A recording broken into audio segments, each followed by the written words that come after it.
5 years ago today, during the first ASEAN Civil Society Conference in Shah Alam in Malaysia, a scattering of regional organizations, mostly NGOs and some advocacy and campaign organizations interested in what ASEAN was up to, was heralded to a civil society event, punctuated by protocol.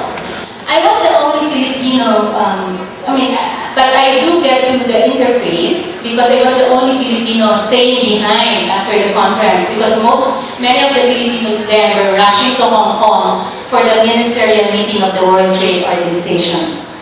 So no, I was not appointed by my government, and no, I was not rejected. I only had to bring my passport to the ACSC for identification. It was not at all bad at first ACSC. And to this day, we claim it as the auspicious start of the process that has become a yearly event. In Chang'an in October 2009, in Hua Hin, for the first time in ACSC API history, no ASEAN Secretariat staff or ASEAN government official showed up. Civil society delegates to the interface with leaders were appointed. And those not appointed but tried to go anyway were rejected. And for the first time too, there was a walkout. It's an interesting story, this ACSC API. And I used up the first 2 minutes of my time to relate it because I would like to submit that there is a divide between peoples and ASEAN. And this divide between peoples and ASEAN is the biggest challenge being faced by ASEAN today. Nearing 44 years old, ASEAN is hard-pressed to examine where it has been and what it has done. And if the last 3 to 5 years are any indication, it is determined to show the world that it can modernize. Hence, it has launched the ASEAN Charter, bolstered the ASEAN Community Pillars, created the Committee of Permanent Representatives, and established the much-awaited ASEAN Intergovernmental Commission on Human Rights. It also flexes its negotiating prowess, negotiating or signing a total of 352 bilateral investment agreements as of May 2010, and 164 free trade agreements as of November 2010. Still, it is beleaguered by persistent inequality, where the poorest national gets less than 2 cents for every dollar the richest national gets. If you happen to be in the lowest life expectancy country, expect to enjoy life 21 years shorter than the highest life expectancy country. And despite the years of public relations and the insinuation of people-oriented or people-centered and sometimes people-empowered rhetoric, people's awareness of ASEAN is low. Their appreciation of what it does and what it does for them is even lower. The divide between ASEAN and its peoples is deep. And this divide has 4 aspects. 1, an oversensitivity to criticism. 2, failure to address people's concerns. 3, complicity in people's suffering. And 4, lack of openness to people's participation. First, ASEAN is overly sensitive to criticism. ASEAN governments are lacking in transparency. Only 2 countries, and one state in another, have freedom of information legislation, for instance.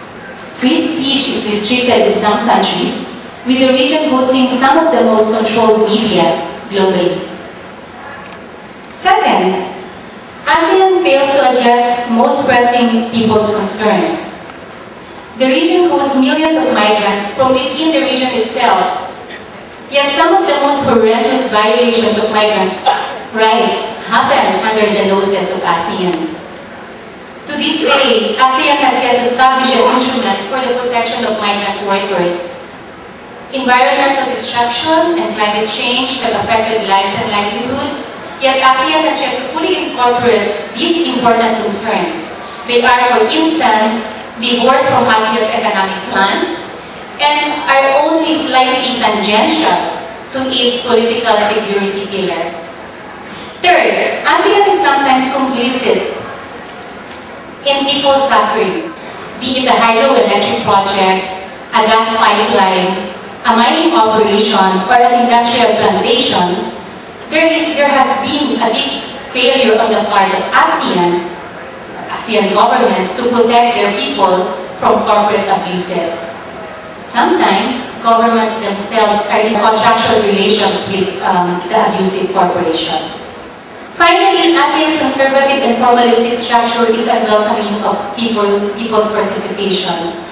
Without clear procedures and mechanisms for receiving or giving inputs, interaction with ASEAN will remain a challenge. Fixation with protocol and confining civil society to the social-cultural community pillar also stunts the potential of ASEAN engagement. Despite the limitations and failings of the ASEAN as it now stands, a regional platform is necessary, especially for those of us from developing countries. A regional platform amplifies small country voices and increases the possibility for solidarity in terms of policy and space. In short, elements of alternatives are there in the regions, or in the regional, and they are real, and we should grasp them. But even this desire to prop up regionalism, while necessary to be realistic in expectations, should nevertheless be ambitious in terms of creating new spaces. That is, without compromising deeply held civil society values, and should always try to evolve a culture of openness within ASEAN. It has been an unfortunate realization for civil society after Bangkok in 2009 that ASEAN is simply not yet ready to open up.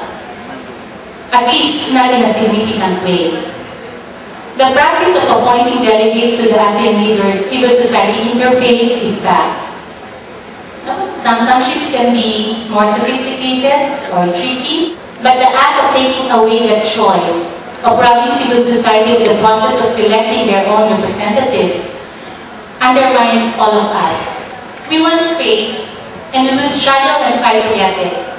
We go to great lengths, including doing policy advocacy, research, fielding or supporting candidates in electoral exercises, supporting our own colleagues for appointment to official posts, aside from the usual community work, marches, and mass actions.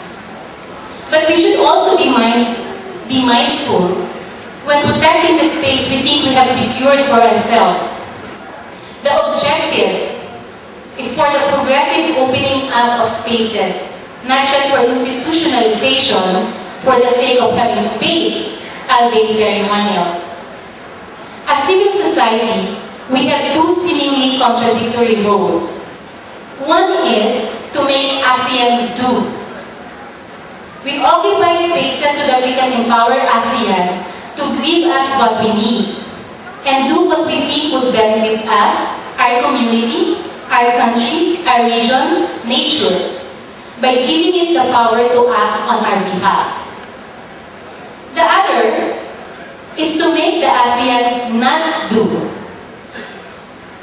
We mobilize to protect ourselves from the ASEAN, to serve as a counterbalance to the enormous power it can amass, to clip its power so it does not go beyond the boundaries we set.